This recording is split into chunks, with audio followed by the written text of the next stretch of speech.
Then we're live, I believe. Yes, yes. We're live and I'm audible on the stream. Cool, welcome to the Playtronica live stream where we'll be talking about tasting sounds together with Portrait XO and Rafi. Maybe it's best if you two introduce yourselves. Rafi, maybe first you, and then Portrait XO. We'll be chatting a lot about synaesthesia and what it means to taste sound, and of course Orbita. But first, curious to hear a little bit about yourself. So my name is Rafi, and I work as a DJ, but now I'm working at the art house called Variability. We're hosting artists. The place used to be a hotel. We took the place and we make it like art house, and we promoting their art and the products. This is basically it. Awesome. Hello. Hi. I do music and installations, and I do a lot of experiments with computational creativity, and I guess my most recent experiments that I've been doing a lot of is with AI and sound and visuals. So yeah, I've been doing a lot of research in like machine learning with audio and sometimes using on stage, and sometimes I like making installations and stuff. So Orbita campaign and communication around this. Right, so now we'll be talking about a few things. We'll be talking about the awesome creativity of Portrait XO. We'll be talking about synaesthesia. We'll be talking about making music with color. And we'll also be talking about flavor and sound and how they can influence each other. Yes, so I'm gonna kind of maybe start with a question for Portrait XO, which is, what is synaesthesia, and what is synaesthesia for you personally? okay. So synaesthesia is basically when you have like an involuntary crosswire in the senses. So I guess the most common form that I've learned people who do have synaesthesia is graphing color. So sometimes when people look at numbers, and sometimes it's associated and sometimes it's projected. So from what I've learned, projected is when people actually see a letter or number and they see the color in physical space, and then associated is when they just associate those letters and numbers with the color. So they don't actually see it, but it's just kind of like an internal translation of like letters and numbers into colors. My form of synaesthesia is like the primary, strongest one is between flavors and sounds, and they work both ways. The highest frequency, which is lemon, and in sound and flavor always have like the most cathartic reaction and the most dynamic one. And then the complete opposite end of that spectrum is dark chocolate and peanut butter, which is a low end frequency. And it's also textural and sometimes tempo as well. Like lemon tends to oscillate at a much higher frequency and also moves a lot faster frequency. Peanut butter and dark chocolate move much slower paced. If it's smooth peanut butter, then I hear smooth bass. If it's crunchy peanut butter, then I hear crunchy bass. And I guess the thing that I found really kind of funny to me was like I just assumed that everyone has synaesthesia until I started meeting people who have it, and then I just so happened to start meeting like a couple people here and there. It was like, oh, there's this word called synaesthesia, and when I heard the word and the description, it was like, oh, doesn't everyone have that? So I just.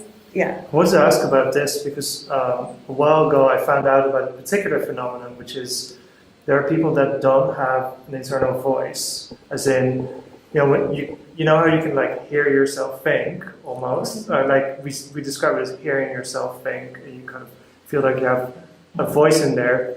I found out that there are people who don't have that. I was like, wow, really interesting. And then I started to think about my own internal voice. It's like, wait, do I actually have that? Can I hear myself think? Or or is that just something that I kind of tell myself because that's how everyone talks? But I'm really curious about kind of your own exploration then, when you started meeting other people with synesthesia. What type of conversations were you having with them? What type of conversation were you having with people who don't have synesthesia?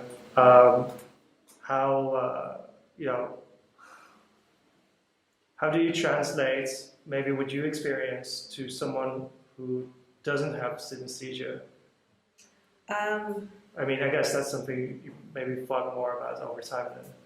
Yeah, I guess for me, discovering the word and the meaning was like similar to like when I say cold versus hot. I think for the most part, we all know what that feels like. Like you would say cold makes you shiver, you get goosebumps, whereas hot, you start sweating. You know, like we all know what a body temperature of heat feels like for the most part when you want to take like your clothes off. So when I learned about synesthesia, it was similar to that. Like, oh, there's like a word for it. I completely understand.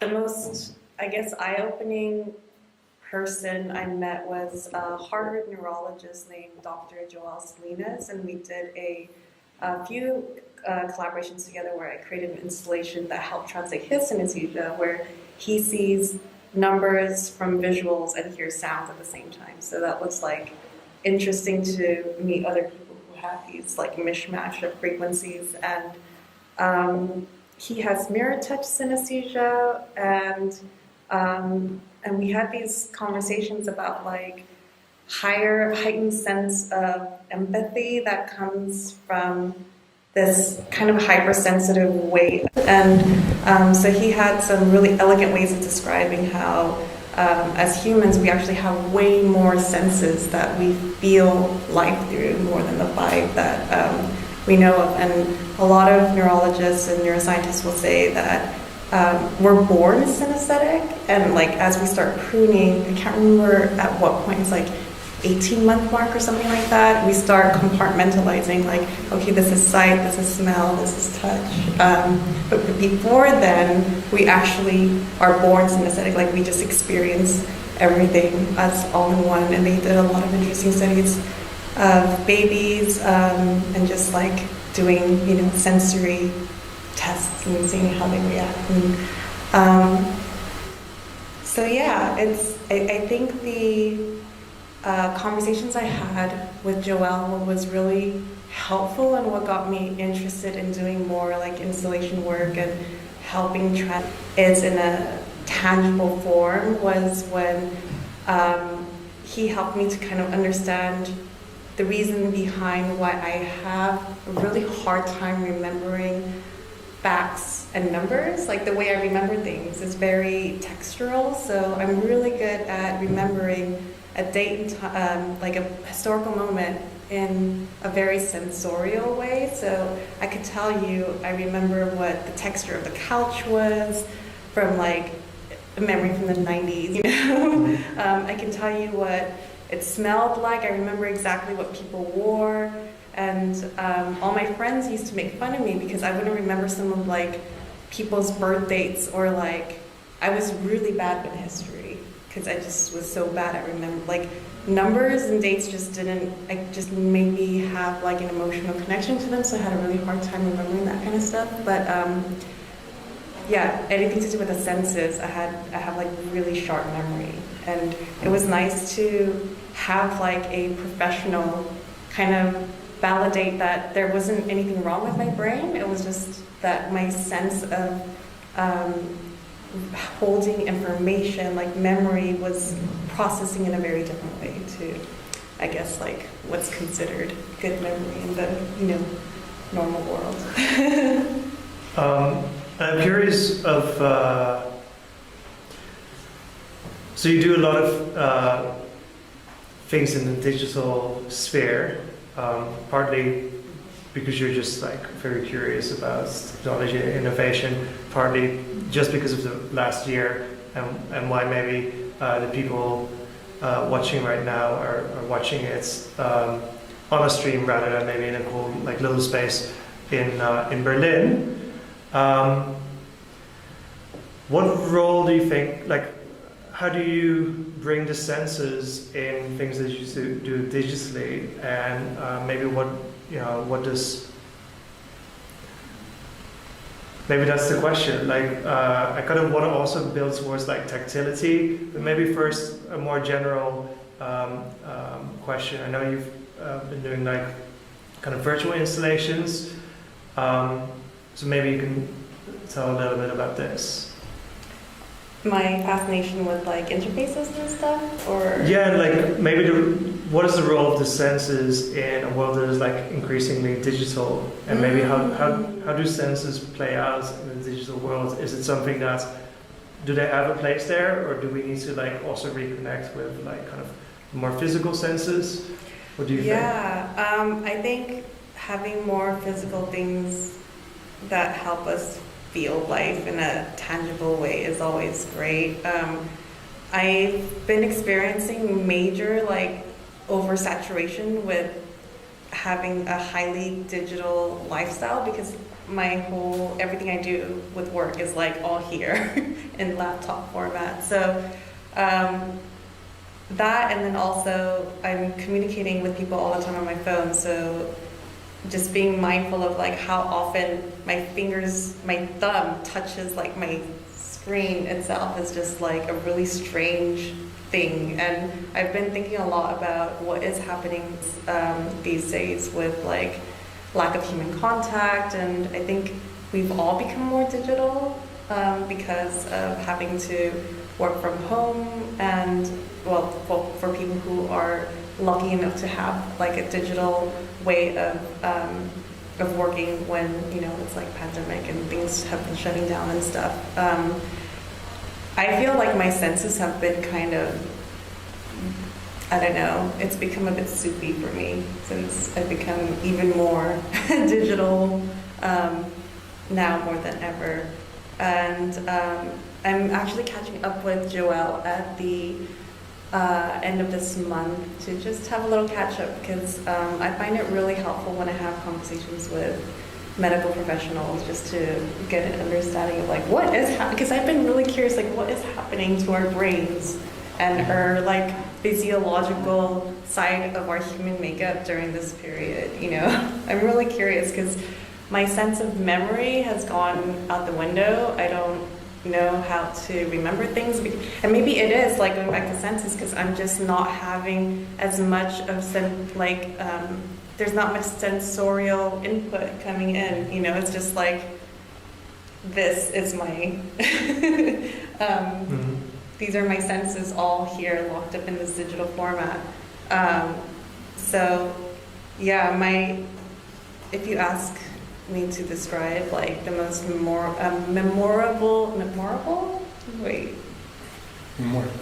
like, I don't know, it's like my cognitive skills and stuff like that. Some days I just wake up and I'm like, I don't know how to be human. I don't know how to feel things. I haven't I don't take in a lot of sensory information, or it feels like that anyway sometimes. So it's strange. It's very. I mean, we'll just to kind of for the viewers, we'll be going very sensory in a moment, like some minutes. We'll be trying to get as close to tasting sounds with the various things, objects that we have on the table, and Rafi will be eating. He'll kind of be the human guinea pig a little bit, and you'll be, I guess, exploring or trying to teach maybe a little bit synaesthesia or just experimenting. But maybe first, you collaborate a lot with artificial intelligence.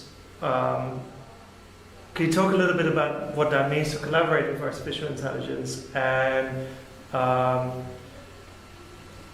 let's start there, and then I'm also curious what this does kind of to your senses, or... Sure. I guess my latest experiments has been feeding different machine learning models with my talking voice as well as my singing voice, and then hearing the AI generated outputs and trying to compose music with them. And my research has been heavily focused on like, how does it make me feel to collaborate in this way? Is it actually inspiring? Is it interesting in sound? Because I love discovering new sounds and textures and stuff like that. But I've mainly been interested in using the human voice in this way because I was curious if the machine could generate like new singing lyrics and melodies that sounded emotionally cohesive and also melodically cohesive. So that's been interesting, and it's been like creepy and fascinating at the same time. What kind of things inspired that? Like, how did this idea come about of, so like it's collaborating with AI and like generating something new from yourself. Kind of what happened next, and what fed those ideas of what to do with the interaction that you were having? So because I like new music technologies, and I just love discovering new interfaces and trying to push the boundaries away from traditional music making. Because I started with classical piano, and I've been wanting to explore like outside of these structured formats for even from like a really young age. And I eventually met some data scientists and people who were building these like AI models. So my project partner CJ Carr builds these AI custom models, and he had been talking to me about doing these experiments like years ago in 2015 or something. And it actually took me a while to get my head around even getting to understand like what kind of information to give him and have some idea of what kind of audio I would be working with. And so yeah, that's how I kind of fell into it. Just, I guess my natural curiosity of music technology took me into these like groups of people like him who was coding and doing all kinds of weird experimental stuff. And so he eventually convinced me to try out our first experiment with singing voice. And you've mentioned that it was like having a second self. Is that what you call it? Or like you mentioned kind of having a duet with yourself. Have you tried out any other types of kind of more generative ways of making music besides this particular AI aspects? Yeah, so I recently got commissioned to do a sound piece that just got published recently called Transmute for KI Camp 2021. So for that, it was the first time I actually trained my own data sets into Google Colab notebooks, and I used 3 different models.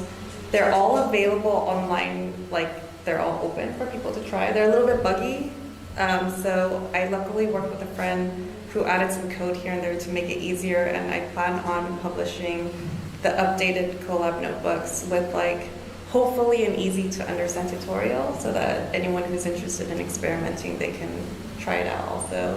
So I tried some new experiments doing like tone transfer stuff, training like another friend's vocals and my vocals and seeing what it would sound like to like feed them into each other. And also tried doing some with drums, and then taking that AI audio output and then retraining it again just for fun to see what happens. And there's a whole bunch of experiments in that piece. So yeah, people can check it out if they like too. Cool. Maybe let's move it back towards synaesthesia actually and the senses. I remember from years ago when we first met virtually. I think you were based in Los Angeles back then. you were somehow working with the theme of synesthesia in your music. How are you applying that? And maybe you mentioned you were in touch with other people with synesthesia. Were they also musicians? Do you have have you seen really interesting examples of this as a topic being used in music or explored? Yeah, so there is a friend of mine based in UK, LG Rich. She has synesthesia, and she's the first person I met who also has like flavor to sounds. And her synesthesia is very, because she has perfect pitch as well. So hers is like very, very specific when she tastes something. She's like, this is a D, and that's a D sharp. And I remember we collaborated together on a live show in Belgium a few years ago, and she was like, so I love onion, I like the taste of onion, but when she cooks with onion, she has to take like the actual bits out and just keep the juice because the texture of onion is in a different key to the actual flavor of the onion. And I just thought it was really fascinating, like how uniquely different we experience the world through our senses. You know, it's like our subjective experience is like all in here, and it's funny how a lot of the times we have certain assumptions, like this is white or a shade of white, but you know, the way I'm translating this white, you might look at it as cream, maybe you see a little bit of yellow in it, and there's no way that we can validate that for sure, right? So that, yeah, it's just been interesting to, I guess, meet people who have these different ways of experiencing, and it makes me more curious to understand like the micro differences we all have. Cool. There's a really good YouTube channel called Sauce that I think you really like. They do like a lot of explanations of various topics now? Or? Yeah. And they have like a good thing about synesthesia? There's one video that he does, I can't remember his name anymore, the guy who runs it. I think it's called See the Same Red or something like that, and it's about this, like our subjective experience of like translating colors and things like that. Yeah. Cool. So speaking of translating colors, so I guess the setup is a little bit like we have here Orbita. So it's a moving disc, spins around. You've had like a moment to play around with it a little bit. We have colorful magnets. Colorful magnets can trigger sounds, and I want to eat it. With it's like M&Ms. And I know. And together, now that you've said M&Ms, I'm just craving chocolate. So. Right? But, I think we should all make some M&M music. And with the sound, you'll be combining, hopefully, with flavors. Mm-hmm. Can you talk us through a little bit about like the sound tasting you're about to put Rafi through? Right. So we have a lemon, so I invite you to slice yourself a piece of lemon to try, and I will play the frequency that I hear, and it's very high-pitched frequency that when I hear it, I taste lemon, and when I physically eat lemon, I hear the frequency. But this is the most dynamic, reactive thing that happens to me. This specific frequency in sound and flavor.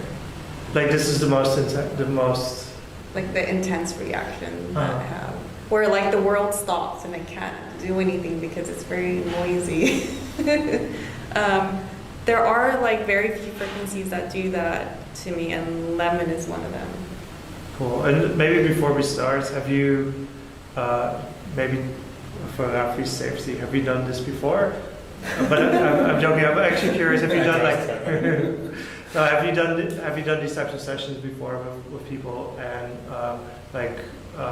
exploring like sound and flavor? Yeah, I did a whole dining experience before Cool. with noise engineering. They're a modular synth brand based in LA, and the owners, they happen to be amazing chefs. And so when they learned about my synaesthesia, they decided to curate this menu of like really strange flavors of food. So they really wanted to push my boundaries. And before the actual dining experience, so I could compose all the tracks. And that was really nice. So while people were eating like this white macadamia chocolate pea shoot salad, I would play the frequencies of the salad and then the white chocolate and then like the dressing all independently and then play it all together. And then and so that was a fun interactive like live session, and I got to hear their immediate responses. And for the most part, they were like, "Oh, I get it. Yeah, I can like feta, I think was like a funky bass line or something." They're like, "Oh, funky feta, yeah." So it's, yeah, I do it for fun mainly, and I guess it's just proven to like show another level of communication, because I'm just overall curious like what your reaction will be like if the frequencies match for you. And I've done like, I did a similar thing at Borschfield 2019, I think it was, and it was like wine and beer. And so people would come and drink their beer and listen to the frequency and be like, "Oh yeah, but I imagine it would be a little bit more like textured like this or like that." But it's funny to have those conversations, and yeah. Well, then, Exciting. yeah, let's get that started. Do your thing. Okay, so lemon isn't, I don't know, it might be in an unpleasant frequency for some people, so maybe I'll just place some of these randomly. So this one's good? This one? Slice? Yeah. And you don't have to eat the whole thing. You Okay. can, you know. So I should like cut it in half? It's not. Or keep it Yeah, in? maybe cut it in half. So let's get lemon up.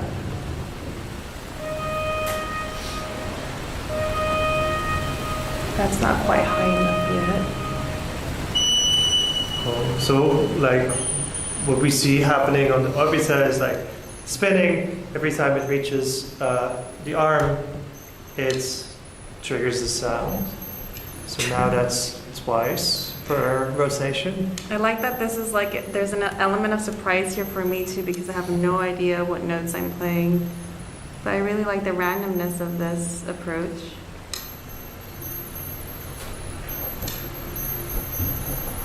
Do you want to place some magnets on the...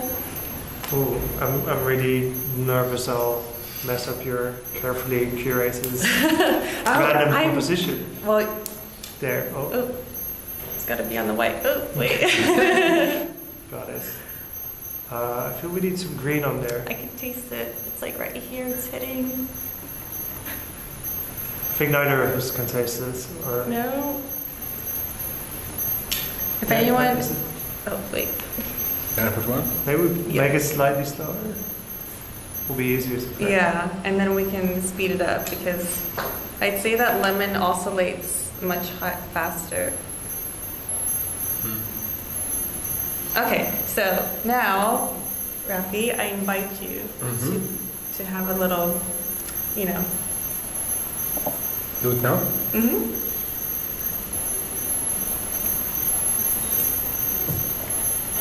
Oh wow, you're like going for it. I thought it was gonna be like a little, but I love them. just all in.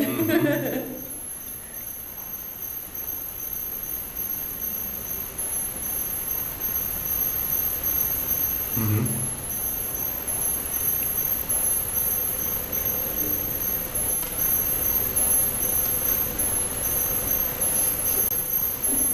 Wow. Just, Does it make sense to you? yeah. It does? Like, my mouth is all watering right now because, like, it just causes an immediate acidic reaction in the back, like right here. So I was thinking as you took that bite, I thought you would sample the lemon maybe gently. And my main association with someone approaching a lemon that way is after drinking like a shot glass of something else. Would that work for you? Like take a shot of something and then listen to this sound? I would hear it even without this being played.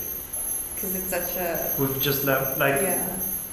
does it go the other way too? Yeah, it does go the other way. Yeah. Just rather- So right now, I can taste the lemon. And even if this wasn't playing, if it was the other way around, and I took a bite out of that, this is the frequency that would play in my head. It's all internal, obviously, but I have to stop it now because it's like my mouth is going. So the interesting thing is like I learned at some point that I can't mix music while having anything with lemon. Like because I used to love drinking lemon water, but I have to make sure to not drink lemon water while I'm mixing because I'll tend to dull out my high frequencies because it like boosts them too high. And so I'll like carve out the high frequencies so much that my mixes would come out really muddy. So that was an interesting discovery. Cool. Should we try something else on the table here? Peanut butter? Do you like peanut butter? Yeah. So do we have... Oh yeah, there's like a fork over there. Okay. Should we reset the magnets and have like a slightly Sure. different pattern? Just remove them from here. Peanut butter. Oh, that's nice. But if you keep the same pattern, you're gonna change, stick the lemon on something maybe different, if the same sound. So I've just changed the sound here, and now we're gonna go lower in frequency. Okay. And peanut butter will be moving slower in tempo. Do you want to have a go and add some notations? Sure. How would you describe peanut butter in, in terms of senses and maybe different types of peanut butter? So this one has 10 grams of sugar, so it's going to have a little bit of high frequency also, because sugar always adds some high frequency notes to it. But creamy peanut butter sounds like smooth bass, but it has a little bit of graininess, so it wouldn't be like a smooth sine wave either. There would still be a little bit of grit. Tell me when you're ready. And I hope, it's dinner time in Europe, so I hope people at home are also trying this out. Like, run to your kitchen and, I guess I should let you do the art. No, you're welcome to. It feels it just is- draws me in though. As I know, it's really fun to just like, I don't know, you don't know what's gonna happen on this thing. I love anything that kind of, I love that the way how this reminds me of a turntable, but this is so cool. I've never interacted with a musical machine that works in this. Can we Make it turn the louder. volume up a little bit? Make it louder. Hi. Is that loud enough?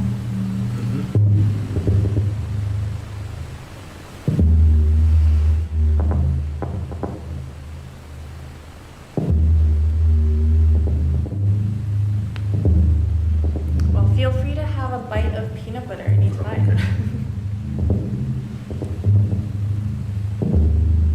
My mouth feels gooey. So this is good?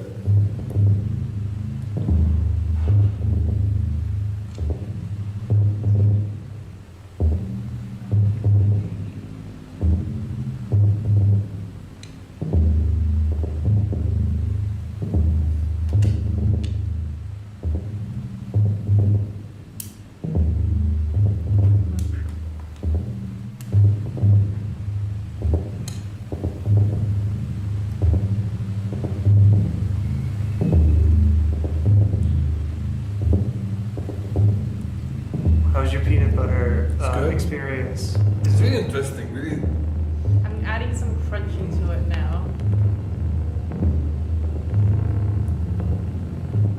Does it match the graininess a little bit? I don't know, it's doing all weird. It's really interesting because like you can enjoy the taste and also with the ear, like two senses together. It's not too firm. We can do a dining experience next time. Yeah. A full-blown dinner. Very, very interesting. Are you sure you don't want to try some peanut butter? I'm good without peanut butter. Yeah. Okay. I want to keep. Would be the Dorito. Exactly. And I feel like maybe we'll forever change certain food for me in a way. I'm not ready for. You're not ready for lemon peanut butter? So here's Do you have lemon peanut I'm butter? hungry. here's lemon and peanut butter together. So I did this on a radio show once where I came with the lemon meringue pie and peanut butter and dark chocolate, and we found out lemon meringue pie and peanut butter go really well together. So I haven't tried it yet, but I would like to try making a lemon meringue pie with a peanut butter base. I think that would be good, right? Makes sense. You should set up like a little cafe or something where you sell like certain types of food, and then people sit down at their table and they pick the type of food that they ordered. Yeah. They put on headphones and they get like the sound experience with the flavor experience. Maybe some visuals too. Sure. Put on a VR headset. I don't know. But is it hard to even with VR headset on? I wonder if it would make people nauseous.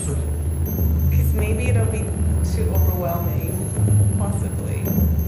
Oh gosh, that lemon, it's like doing all kinds of stuff over here, so we turn that one off. Right. Cool. We have like plenty of food on the table. Mhm. I hope you had an early lunch. Also, just came from work. Cool. It's perfect. Sorry, What shall I've we try become very next? mesmerized by Orbita. Sure. It's really addictive. I think I'm curious to hear you, Chris.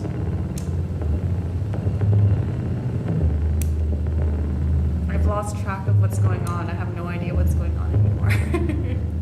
Personally, I feel it's easier when it's like a little bit slower, so you can like more clearly see what's happening exactly, and then when you feel like you've got something,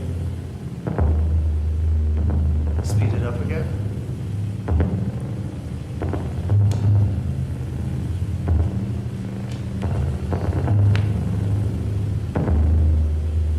Sounds like a deranged vinyl, doesn't it?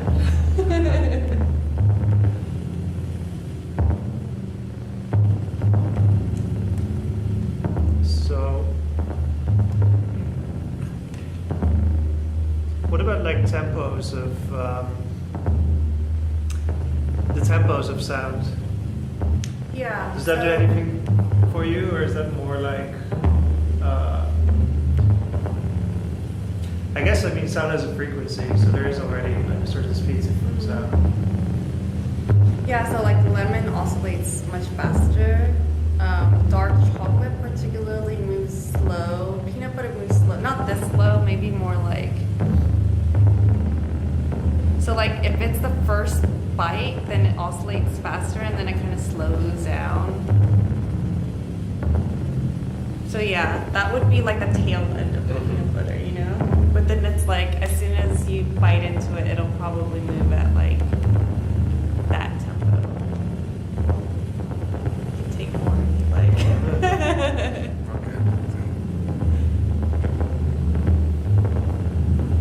Oh, peanut butter and banana go really well together also.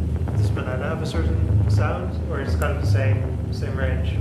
Banana would be a little bit higher, so let's use the lemon one and then I'm just gonna pitch stuff.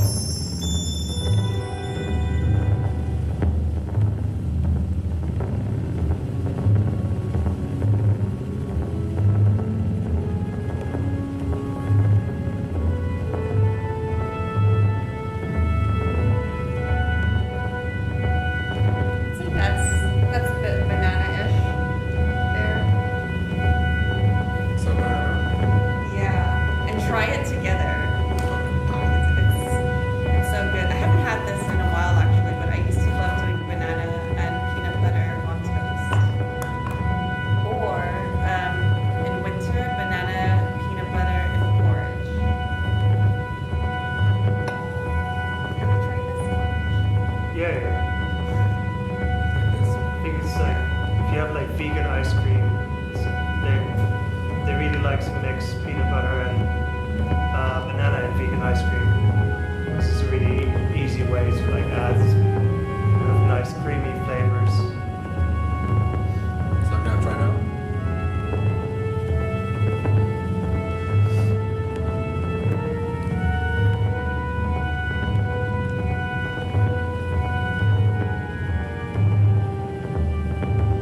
Nice, nice. Find it a really dramatic kind of sound. Let's try them with hummus, with different.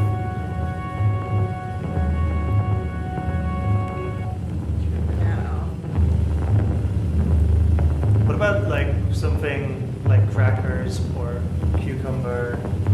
Yeah, so crackers and cucumber, I would say fit into like the mid-range, like 500 to 1,000. Do you wanna, should we explore it with some sounds and some bites? Sure. Want to take a bite of a cracker? Hold on. Let's try. Ooh. I love how these just like snap. So,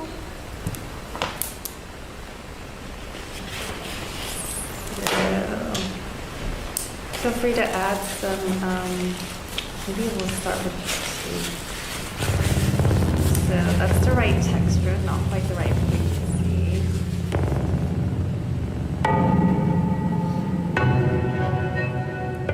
This one needs to be that very close.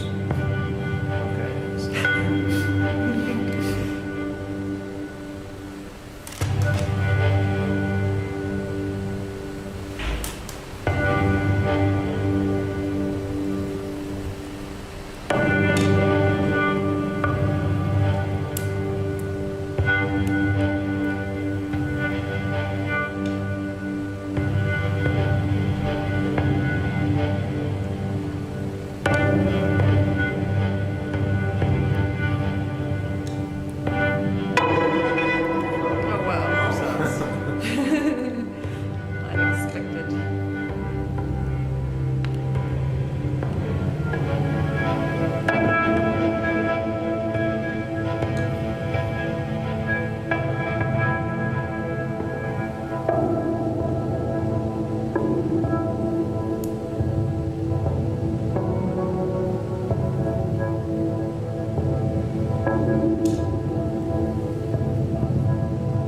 Need some more textures, so maybe a little bit of.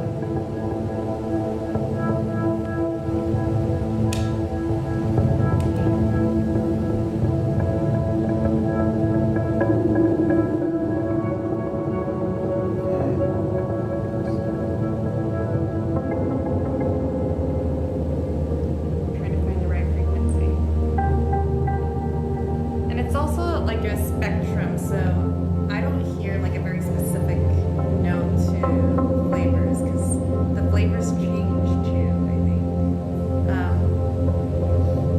This sounds about right. Should I do try cracker? This one? Just alone? Nothing, I'm right? gonna try this with you because I wonder if, I don't know if these are salted or plain.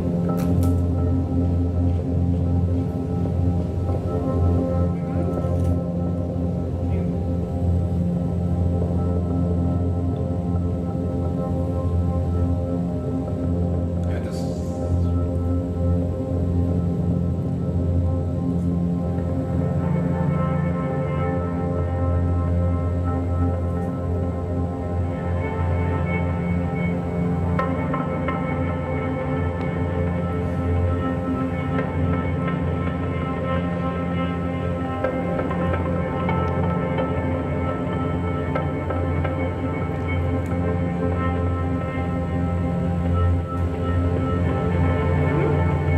Yeah? Would you like to try a cracker? Alright, I'll have a cracker. You will have a cracker? Yeah.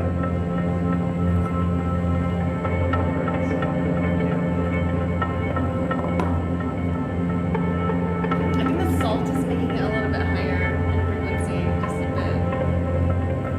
Higher. Mhm.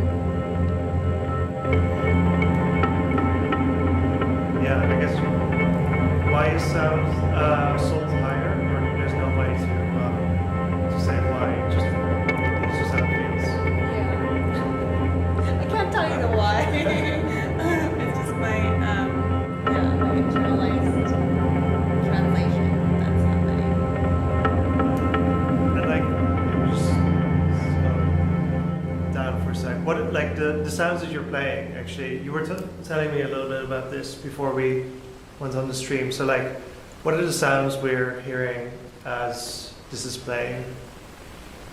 The sounds. Yeah. So, for instance, that. It's Parker. No, I mean, right, but it's not a piano or a xylophone. Oh, yes. So I'm currently using, this is one of my favorite contact plugins called Auras. And it's actually for MPE. So I usually use it with my Rolling, but it's like multi-phonic MIDI expression. And Sam and Ash, who created this, they just have really beautiful pack of sounds that come with it. And the first time I played with it, I was like, wow, it's making my synaesthesia go crazy, because it's very textural, and it's just a really beautiful pack of like very soundscapey stuff. Cool. And like, the texture, I guess, is important to bring out the flavor. I mean, in your case, like without any foods necessarily. Cool. Should we try like something? Do we have something that's completely different on the table? Maybe I see cucumbers, I see chocolates. Strawberry. Strawberry, oh, chocolate. Well, chocolate will be similar to peanut butter because they sit in a similar spectrum. They're both basy. What about some plum? I don't know. It's yeah. What do you think? Something a bit sour. It looks like a sour plum. Oh, strawberry. And the green apple would be also Green quite apple. quite sour. So let's try a. So I'm gonna go back to this guy here, and let's start this one with lettuce.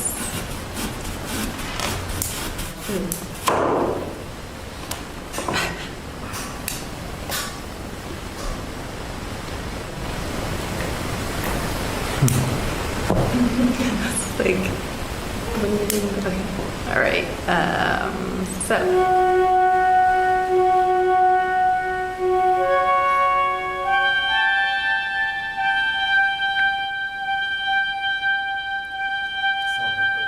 That tastes sour to me. I'm gonna finish my cracker.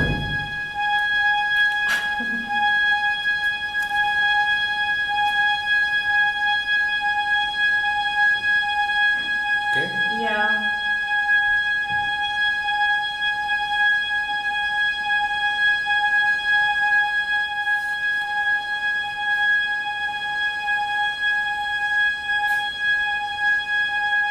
This might sound annoying for some people. Like,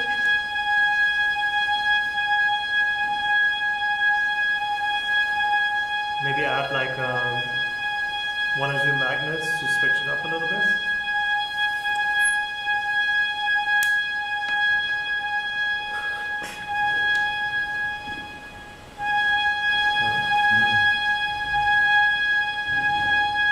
sounds like a siren.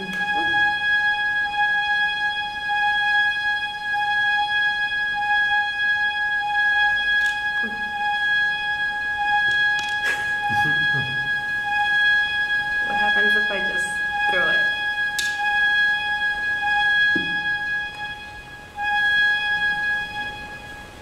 They have to be of the white one.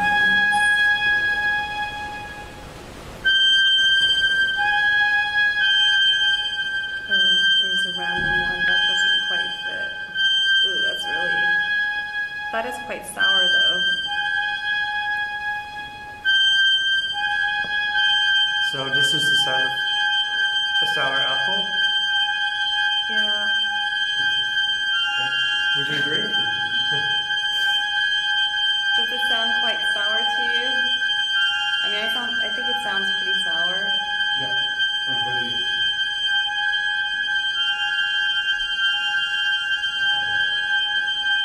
It's kind of a taste, really. And the sound, it's very sour. It's like a lemon for me. Like a lemon. Like the singer. Ah. Yeah, sour foods sound very dissonant to me. Like this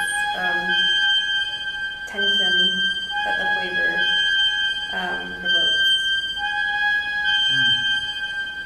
And how's peanut butter different from chocolates? Or this peanut butter? How would it be different from like, I think we have dark chocolates here. Yeah, actually, dark chocolate would be just a bit lower in frequency than the. So, say this is chocolate.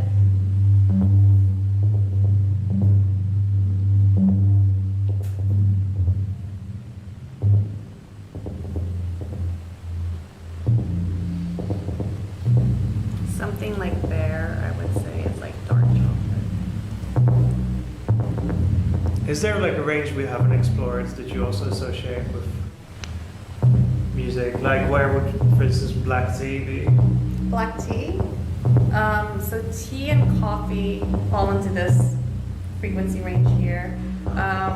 Chili goes from 1 to 3,000. Where's that? So that would. Let me use the crunch one actually.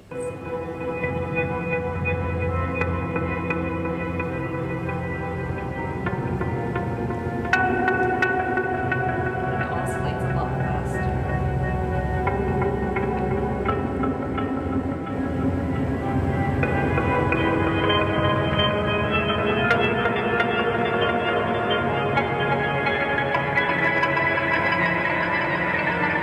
So it bends somewhere here.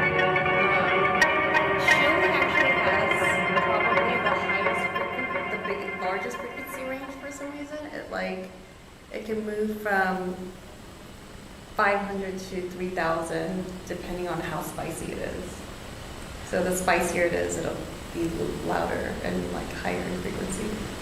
I think I'm thinking maybe to try like one more, which is maybe challenging, which is ginger. Oh, ginger. Yeah, because I feel ginger is not just a flavor. There's like more going on than I don't even know how to word the flavor of ginger It's exactly. a perfume. It's like very strong. The smell also. It's So, kind of, yeah. yeah, it's like spicy, but not spicy, right? Kind of like peppery, maybe.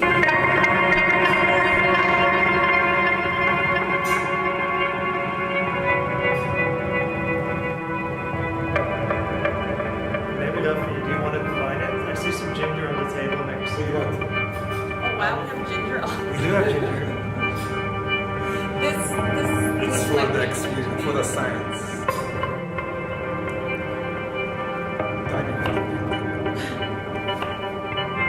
I've never had raw ginger Really? like this. Yeah. It's very healthy. Whose idea was it to bring raw ginger to the table? What about like sushi restaurants? Oh yeah, like wasabi. How? This is the most interesting. It's very, very interesting. Because ginger I would put in a similar category as pepper, right? Where it's like. It's the most feeling I have. More than the lemon. You're feeling the ginger? How are you feeling the ginger? Like hear the sound, I feel more stronger. Interesting. More strong. Sure. I've never, this is my first time, well, I've had ginger and tea, but I've never just like bitten into a bit of raw ginger.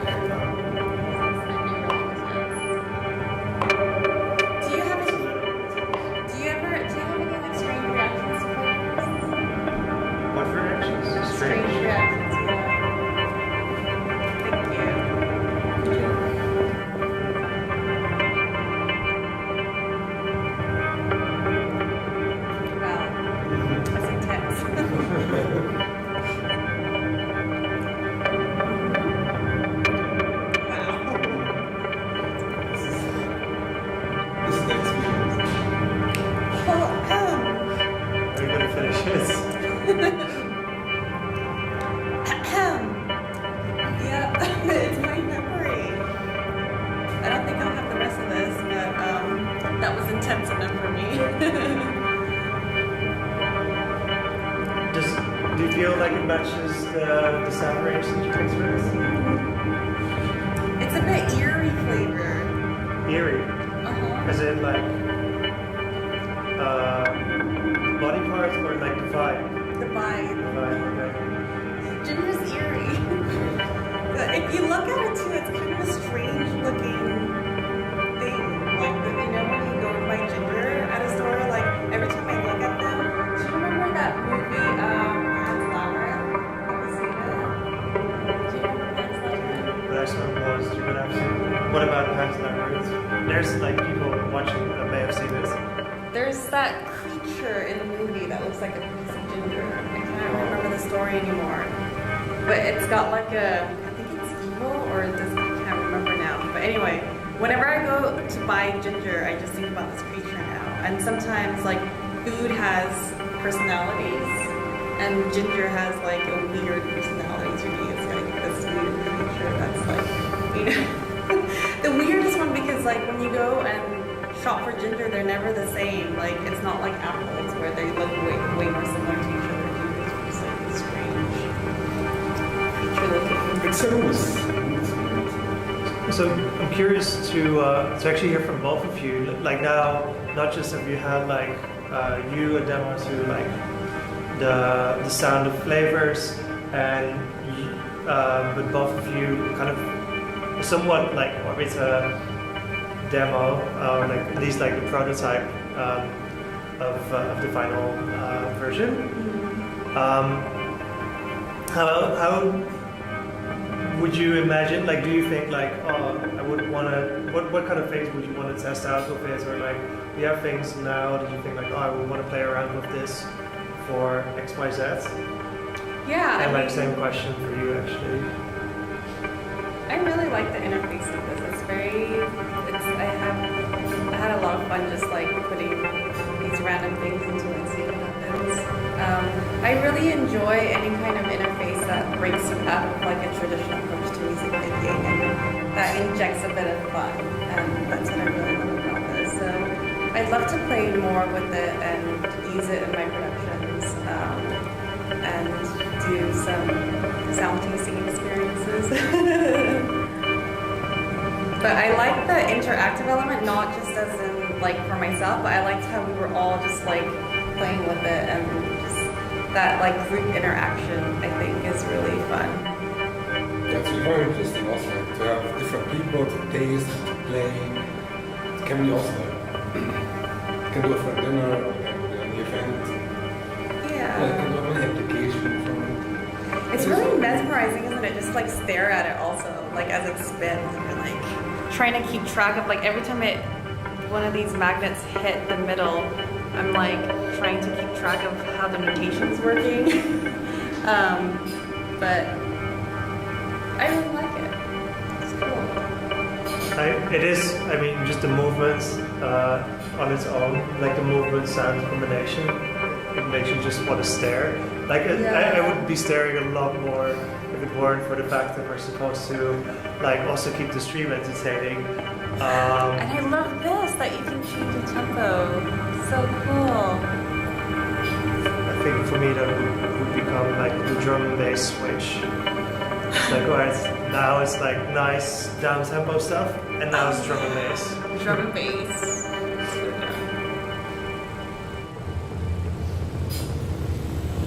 Ooh, whoa, too much for it.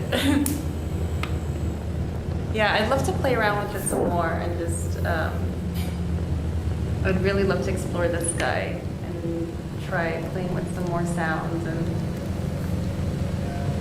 and maybe try using the, I wonder, like it makes me want to stretch the audio too with like a knob in this way, so I wonder if there's a way to map it that way, but yeah, it's really cool. Just stare at this forever. It's like staring at a washing machine going around in circles. So like, I mean, it's portable, which is pretty cool. If you had to like place it in one place, do you imagine it more like in a studio or more like in, I don't know, in the kitchen or in like living room, bedroom, bathroom, maybe for like a spa experience? I don't know. Like where do you imagine this thing in like your daily routines, office maybe? It's a question for both of you, by the way. When you said bathroom experience, for some reason I imagined a sound bath for baths. Like, that would be really nice to have these kind of like ambient sounds and then have it next to your bathtub and you're like taking a bath and you're placing a magnet here and there and having your own little like sound bath while you take a bath. But like also it can be good with wine and drinking. Also the same. Yeah, sound bath, wine, music, you play a little bit, entertaining after a hard time.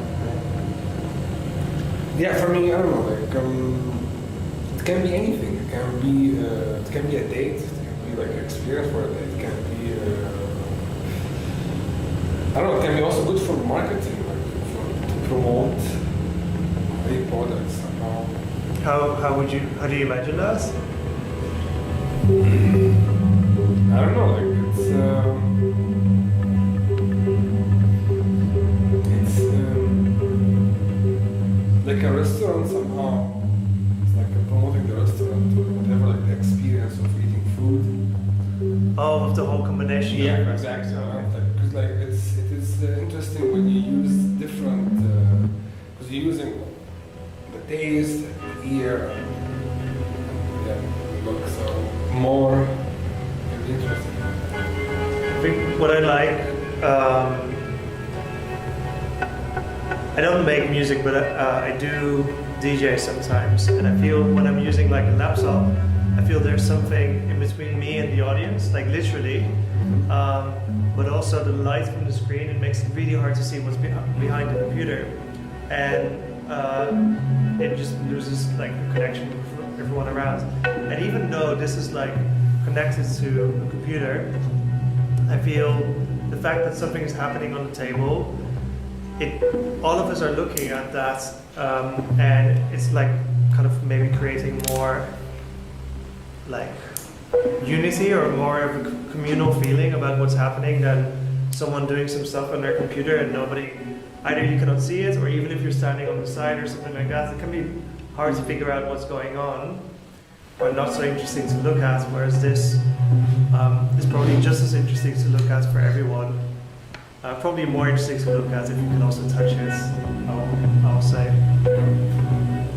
Yeah, and I think, I mean, I've never seen an instrument that looks and behaves this way. I just love the, like, having something more tactile and magnets. Such a interesting way of making sounds and melodies. And, yeah, it's really cool. Like, you don't have to be a musician necessarily to play with this thing. That's really cool. I just love the design of it. It's so cool. It's like, it looks, old, right? Yeah, it looks like almost like Vinyl. retro and like futuristic at the same time. I like how the disc spins and. Like Dharma Initiative from Lost. What was that? You know, have you seen Lost? A very long one. Do you remember the Dharma Initiative? It was this like kind of scientist group that had been on that island, and they were like these futuristic scientists, but they had this really retro feeling towards everything. And I shouldn't remember not to talk too much with my hands while on stream. I think I was just holding my hand in front of my face. I'm sorry, everyone. But yeah, if this or maybe like some PC advertising from like the 1980s, they used this kind of futuristic aesthetic from what people then thought the future would look like. I feel like this has a little bit of that to some degree. Yeah.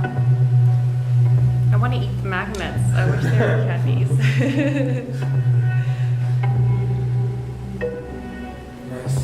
So that's like a feature request, edible magnets. So like first I want to make music and then I want to eat it. Yeah, yes. I mean this is with the like TouchMe device and like Playtron, which you can basically plug into. You can make a pineapple piano or like a banana piano or whatever. You could already eat the music afterwards. That might be really pleasing to you. Like you create a composition and then you eat it and it's gone. John Cage would. Yeah, like this. Yeah, John like Cage this would approve idea. also. Like it. I'm into the idea. Edible music. Once you're done, that's it. You can never hear it again.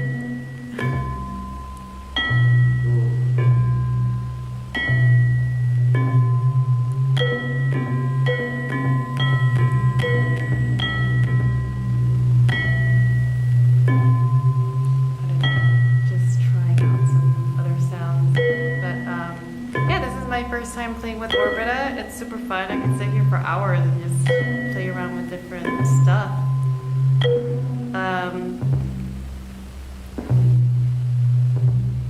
That's like the bell reminded me of toffee.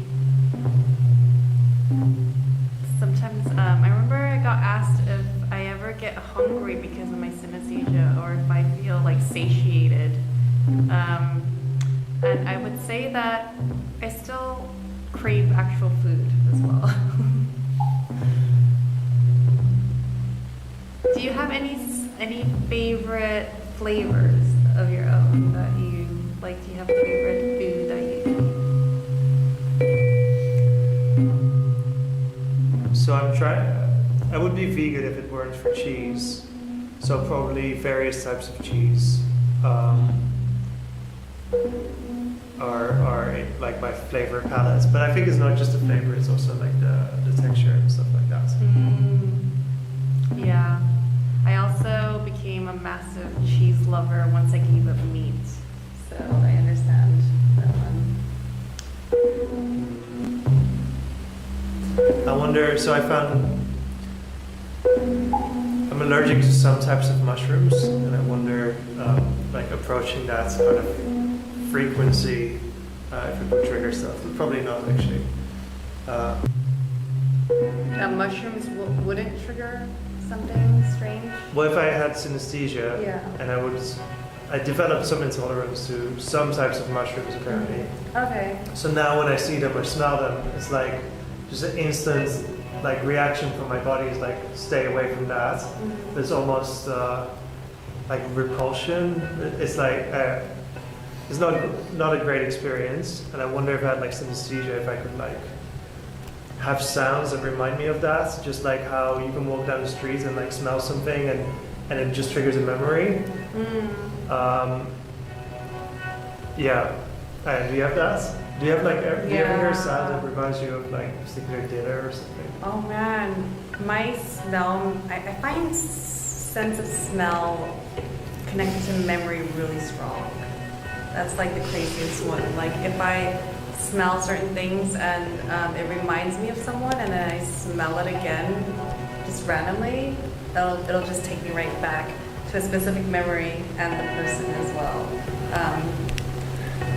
That happened with the smell of my grandmother that I remembered, and after she passed away, there was like an instance when I was walking down the street and someone passed me that smelled just like her, and that was really strange. It was like, why does this human smell like my grandmother? Yeah. Do you have smell memories? Like when you smell certain things, it takes you right back to a memory.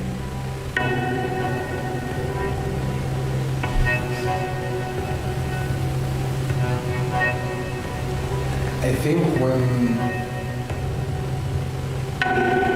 I smell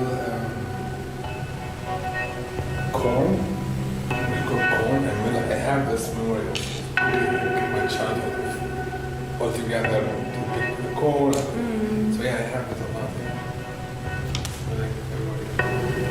So So I'd be curious if like the next time you have lemon and peanut butter together, like Okay, yeah. you know, if it'll bring you back to this memory.